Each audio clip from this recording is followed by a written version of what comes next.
Maurice Audin, c'est dans l'actualité aussi. Maurice Audin, mort et disparu sans qu'on ne trouve jamais son corps. C'est dans l'actualité ce soir. Emmanuel Macron a remis une lettre à la veuve de Maurice Audin. Elle a 87 ans. Lettre dans laquelle le président de la République reconnaît que ce jeune homme, en 1957, était mort sous la torture du fait d'un système légalement institué. C'était en Algérie. C'est un acte très fort, très important. Réaction, vous allez comprendre évidemment pourquoi, de Jean-Marie Le Pen au micro d'Adrien Beck.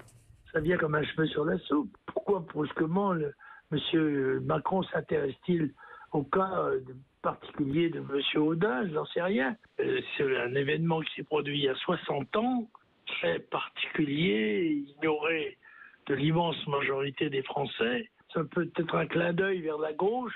Si on commence à étudier la guerre dans ses effets souvent dramatiques et quelquefois même insupportables, on n'en finit pas, parce que on va parler des bombardements, des civils morts pendant la guerre.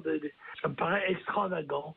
Et le rôle du président de la République me paraît être celui d'un rassembleur du peuple français et non pas d'un chercheur de précisions historiques qui sont forcément brûlantes.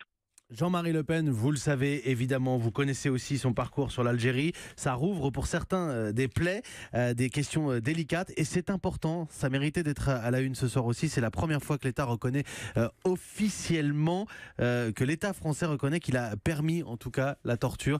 18h47, je voulais